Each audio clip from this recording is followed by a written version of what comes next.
Hey now, Brawlers, it's time for another Board Game Brawl review with Nick Minahan, sponsored by BoardGameBliss.com.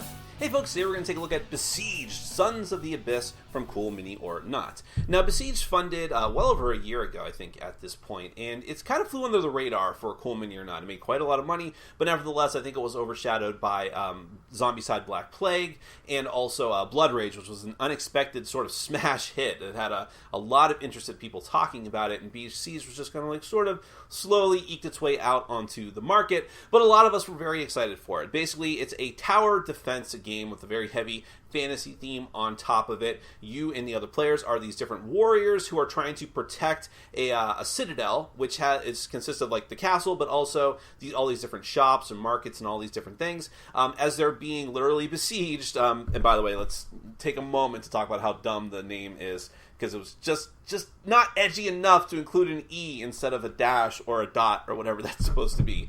But literally you are being besieged on all four sides, the four cardinal directions, by these hordes of the Abyss, which are kind of like demon things that have sprouted out from the ground. There's a little bit of a backstory in the book. They look like molten creatures, and just like molten creatures that have axes, and molten creatures riding other molten creatures. And if you're really unlucky, an avatar of the Abyss might show up and make your life completely miserable. So this is a fully cooperative game, and a very difficult one at that, with a lot of moving parts. So let me go ahead and give you a hopefully brief look at the game. Like I said, there's a lot of stuff going on, so I just want to give you the cursory overview of what's going on here. Then we're going to come back. I'll give you my final thoughts.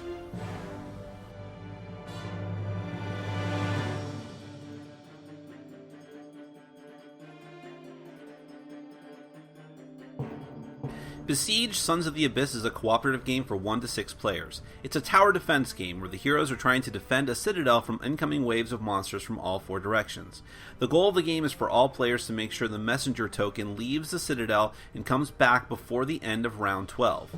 The heroes will lose if the messenger runs out of time and can't make it back to the citadel by round 12, if an assault unit or the avatar reaches the citadel, if the second messenger token is killed, or if every hero is down at the same time, or if 5 or more buildings are destroyed in the citadel.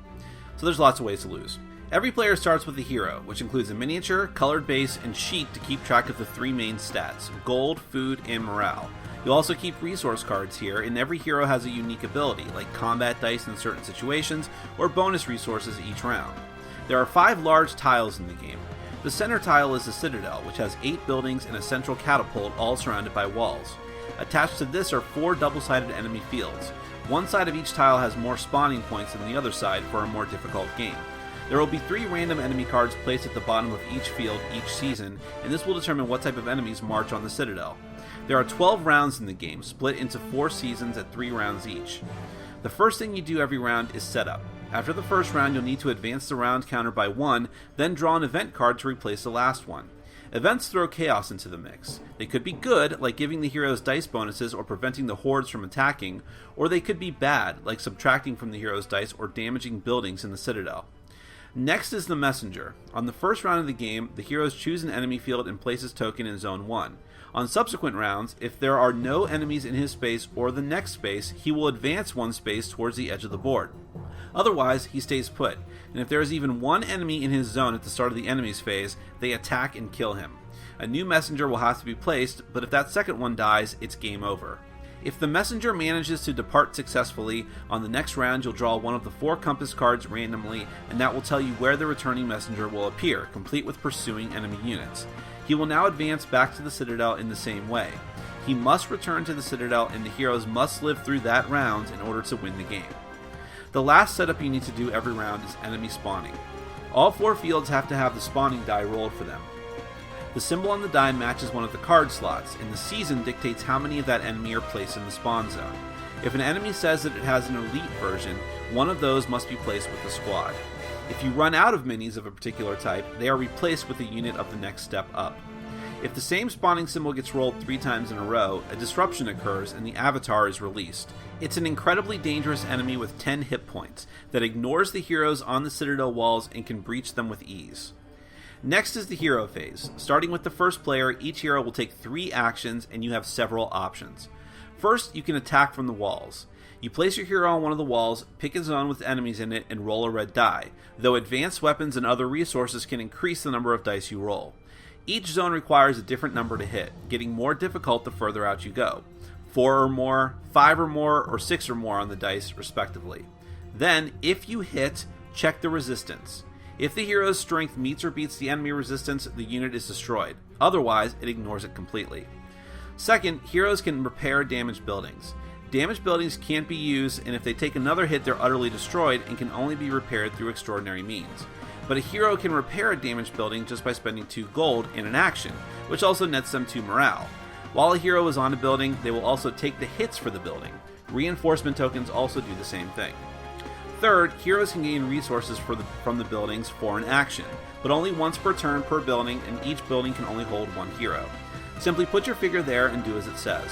The Market, Armory, Tavern, and Sorcery Tower allow you to take a card from the allotted seasons cards on the resource board. They could be beneficial items like equipment or spells, or ill fortune cards that make you lose morale or damage the specific building. The Palace and Barn will get you a random amount of gold and food, respectively. The Smugglers Market will randomly give you one of the benefits I've already talked about, and the Sanctuary will either give you food or a Divine Grace token, which allows you to reroll dice, or it allows you to spend food to gain special skills. You draw 2 skills and choose one at the appropriate level, or you simply take the back of the token as +1 strength. You can also spend actions to move the catapult and fire it. Roll the catapult die for each action to see if it moves or even if it hits. If it does, the particular Zone 3 that you target loses a number of units equal to your successes, though this might even kill the messenger. During the enemies phase, the spawned enemies will move forward and attack.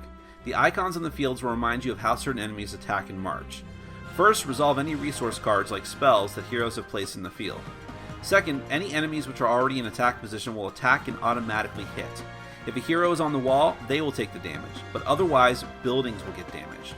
Third, the enemies march. Some enemies will stay in zones 2 or 3 to make ranged attacks, but assault units like the Crones will move to zone 1. If they haven't made an attack because there are no heroes on the wall, they automatically advance into the Citadel, which immediately ends the game in defeat for the heroes. Assuming the game is still on, however, you'll move on to the next round and do it all over again. At the end of every 3 rounds, the season changes. Every hero must consume 2 food or die. New enemy cards are put on the fields, and new resource cards are allotted for the new season. That's basically Besieged. On to my final thoughts.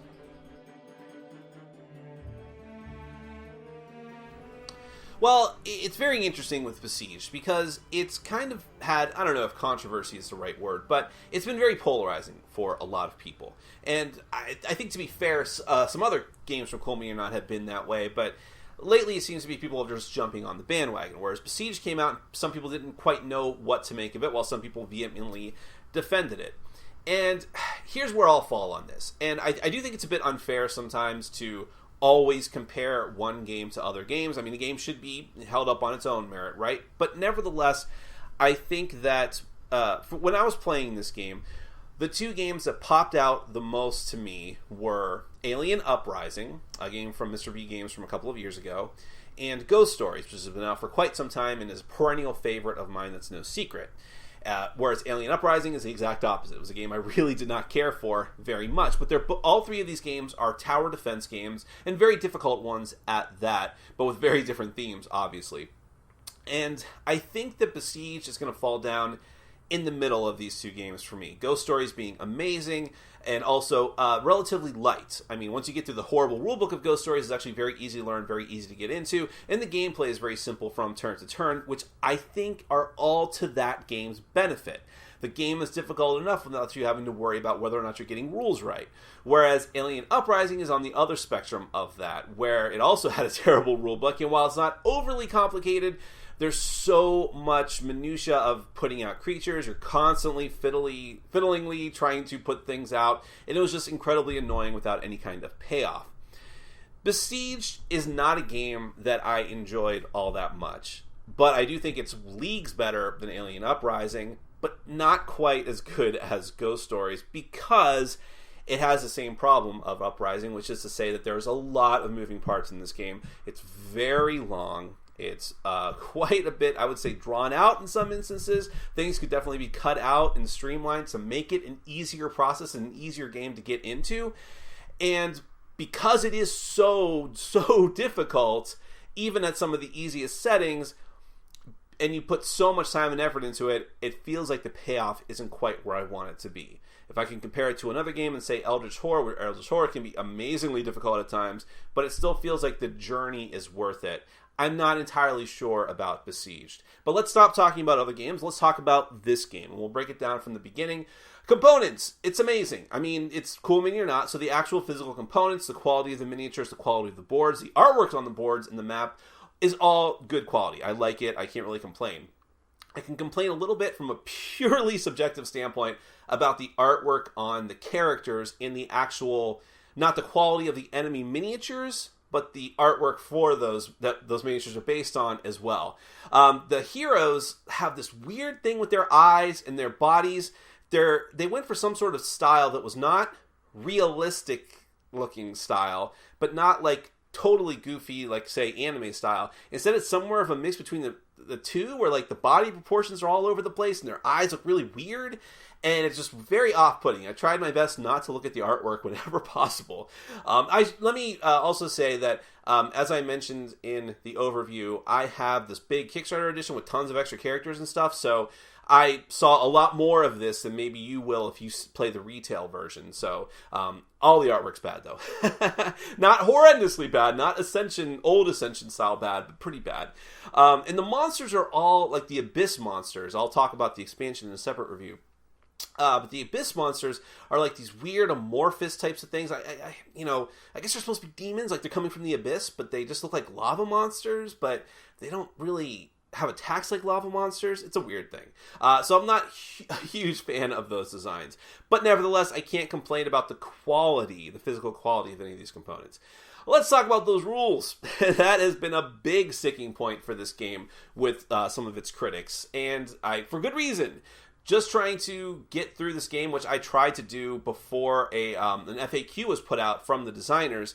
It was tough. It's just, first off, it's one of those wall of text rule books, which, by the way, Cool Mini or Not is notorious for. I don't want to slam only Besieged for that. Even Zombicide was like that. Zombicide's a super easy game to play, not very difficult at all, but you wouldn't know it just from glancing through the rulebook for the first time.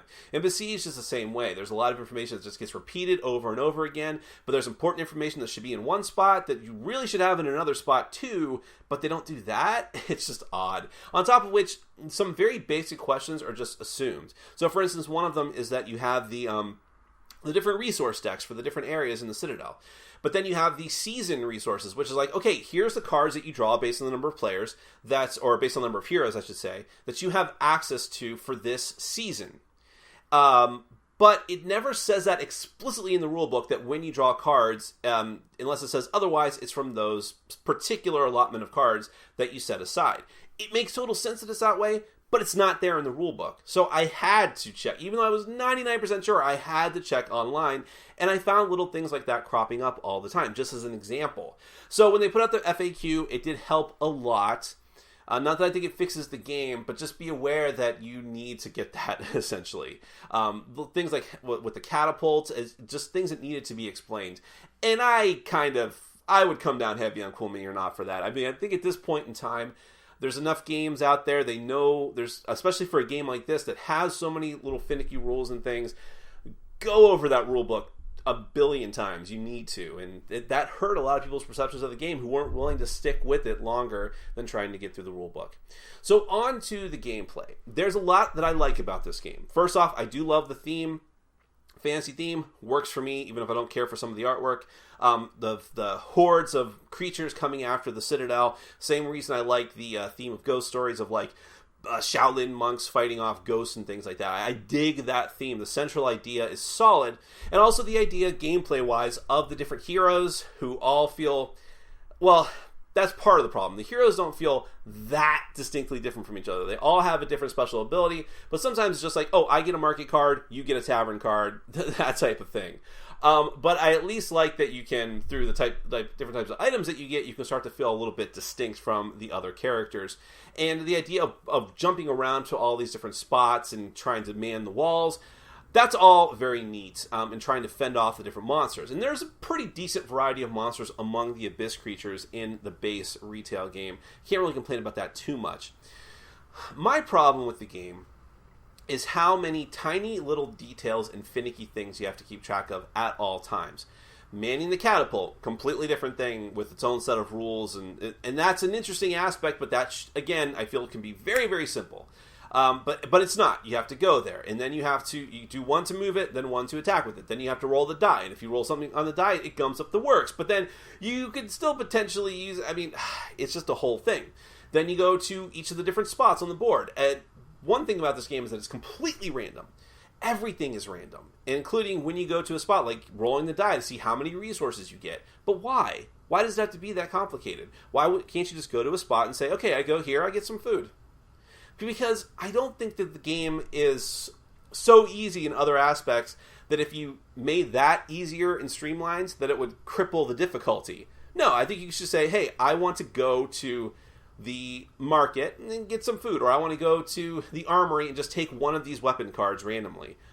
That should be easy enough, and that is, but when you go to like the tavern, or when you go to any of the other areas that require you rolling a random die, it's like, isn't it random enough? Especially when for the armory, you just go there and grab a card. Okay, simple enough, but it might be a trap card. Any of the different markets could have these nasty traps in them. And it's like, are you kidding me? Are we not having a hard enough time here where these hordes and hordes of monsters? And again, it's another thing that you have to worry about. On top of the fact that within each of the decks, you have all of these different cards that do randomly different things. They could just be weapons and for your personal benefit, but there might be like these effects and cursed earth and just and these spell cards that you have to put out onto the board. And then they have their own rules. Some of them you have to put tokens on to keep track of. All of these things could have been made a lot simpler. It just felt like, well, it might help the theme of the game a little bit, rather than just say, hey, I draw this card and use it and it deals damage. It really doesn't help just trying to plow through the game and make it easier. On top of which, they had to... I like the idea of the messenger getting out of the Citadel. Like, the messenger getting out and having to come back. That's a fun thing. But then that's a whole other set of rules you have to worry about. Because now if the messenger is in a certain spot, now he's going to be attacked. And when you get to a certain point and he's not back yet, you know that you're just going to lose, which I guess is helpful. But then there's the seasons that you have to worry about. So, like, why did they even bother to break it down into different seasons? And because there's different seasons, that means different units come out for each of the monster cards. And then that means that each of them has, every single monster has a different type of attack and different spots that they go to and how many spaces they move up in. All of these different things just come together into kind of a mess. I mean, I don't know how else to describe it. At first glance, it's like, oh, very simple. We man the walls, we defend from the monsters, we do it long enough to keep the messenger going out and coming back, boom, done. But no. One round of this game could be, depending on the number of players you have to negotiate with, could be a half hour, 40 minutes. I mean, it's very, very long. That's the other problem with it. All of this depth and sort of needless complexity comes at the cost of the game just being extremely long. When, as I said in the beginning, and I know it's not always fair to compare this to other games, compare one game to other games, but there you have better options for tower defense that are faster, that are a little bit more streamlined. And I don't know. I feel like this one was a great idea that they just wanted to keep piling more and more and more and more and more great ideas individually, without worrying about how that was actually gonna affect the game as far as its playability. I've seen people online just house ruling it, like, oh, well, the game is fine if you just use this, and this. Always play on easy. Don't use a catapult. All these different things, but don't you think it should kind of be playable right out of the box? So trust me, I wanted to like it, love the theme, love some of the components, and the idea is sound, as well as Cool Mini or Not's track record with games in general. I was totally on board with this, but it just didn't quite work for me. I think it could have been streamlined. I think the difficulty is way off base, and it's just way too random in almost every single aspect. That is Besiege, Sons of the Abyss, a pass from me. Thanks for watching. Follow us on Facebook, Twitter, and Patreon. And make sure to check out our sponsor, Board Game Bliss, where you can find an amazing selection of games from around the world. BoardGameBliss.com. Thanks for your support.